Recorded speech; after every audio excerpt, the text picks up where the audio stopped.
The first 2 weeks alone of the Trump administration have brought dramatic proposals and some unprecedented changes in our systems of government. Tonight, we begin a new series of interviews called On Democracy, taking a step back to look at big questions around our laws, institutions, and norms and how they're changing.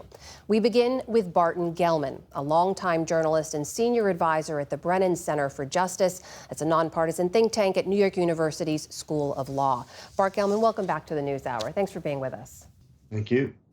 Bart, I want to begin with these tabletop exercises you and your colleagues ran last May and June, role-playing both a Democratic and Republican potential presidency. On the Republican side, you looked at what would happen if Donald Trump came into office and made good on a lot of the public promises and pledges he made, how the system of checks and balances would work. So how does what you've seen over the last 2 weeks plus line up with what you saw back in those exercises? So we did 5 different tabletop exercises. 2 of them were called Everything, Everywhere, All at Once. And those are the ones that Trump is going through with, in which he is launching attacks on multiple fronts all over the federal government against the government itself. And he is doing so baldly in defiance of the law and in some cases the Constitution. He is firing people he doesn't have the power to fire, or he's firing people without giving them hearings or reasons that are required by law. He tried to stop $3 trillion of payments that Congress had appropriated when it is Congress under Article 1 of the Constitution that has the power of the purse, not the president. He has fired inspectors general. This resembles basically the worst case we had in our tabletop exercises. Was there anything that you didn't include in your exercises that you have seen in the last couple of weeks that's particularly concerned you? Yeah, well, we did not anticipate that Trump would offload so much presidential power onto a billionaire in the person of Elon Musk. We did not anticipate that a private citizen would be given access to the entire Office of Personnel Management files and the Treasury payment system that covers $3 trillion. We don't believe that's lawful, and I think it'll take a little time for courts to come to that conclusion. That kind of access to government and sensitive and classified information by Elon Musk and his team, it's been described to us, especially with regards to what we've seen at the USAID, as state capture. Is that how you see it? And is that kind of thing easily replicable across other agencies? Look, if Elon Musk is going to go into any given agency and assert the power to take control of their computer system with system administrator privileges, that just gives enormous power to retrieve, create, and even alter data. We don't know what he's doing with that. Some of that data would be potentially very valuable to Elon Musk's private interests. Is he making copies of it? Some of that data represents, for example, the questionnaires filled out by 4 million people who have classified clearances, in which they answer every kind of personal question there is, including what could be used to blackmail you, and that's in these files that he has access to now.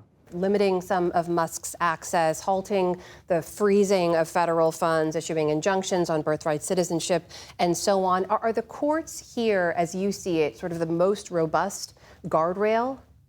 Well, they are the only coordinate branch of government right now that is not fully under the control of Donald Trump and the Republican Party. So he's captured both houses of Congress. Although he has appointed a lot of judges in his first term, and although he has a very friendly Supreme Court sitting on top, the judges are still, and this is judges appointed by multiple presidents, are still trying to enforce basic rule of law. Trump is simply doing things that are flatly, on their face, illegal, and seeing what happens. Bart, if lawmakers, and specifically Republican lawmakers, aren't acting as the guardrails you expected to see, the courts themselves will take a while to play out here in terms of those cases. Are there other guardrails that you saw in your exercises or expected to see in real life that you haven't yet? Well, there are other guardrails. There are other points of leverage. Trump really cares about public opinion and his polling numbers. He really cares about the stock market. So when he does something that crashes the market, he will pay a price for that. The idea that he would pardon all the criminals who rioted and mobbed at the Capitol on January 6th, more than 60% of Americans disapprove of that. The fact that he then goes on to try to fire everyone in the Justice Department who participated in prosecuting those people, also very unpopular. And I am expecting that there will be at some point a backlash against these sort of lawless actions. You know, we need to underscore here, we are talking about a democratically elected leader in our president right now. Half of all voters did vote for him, not despite what he said and promised to do, but because of what he said and promised to do. Does this say to you that America is in sort of a strongman era, that all of these actions that concern you are exactly what people wanted to see? There is some percentage of the electorate that likes a strongman, that likes authoritarians, that likes the idea that let's get someone who's going to cut through all the nonsense and get things done. But that's always a minority. I don't think it's even a majority of MAGA. People felt that the country was on the wrong track. People did not approve of Joe Biden. People were very worried about things like inflation. But Trump is not lowering the price of eggs. Trump is firing the watchdogs whose job it is to prevent waste, fraud, and abuse in the federal government. That's exactly what he claims to be trying to prevent, is waste, fraud, and abuse. And I just don't believe that there's a majority of Americans who said, yes, I want the president to come in and break the law. Barton Gellman of the Brennan Center for Justice. Bart, thank you so much. It's good to speak with you. Thank you for having me.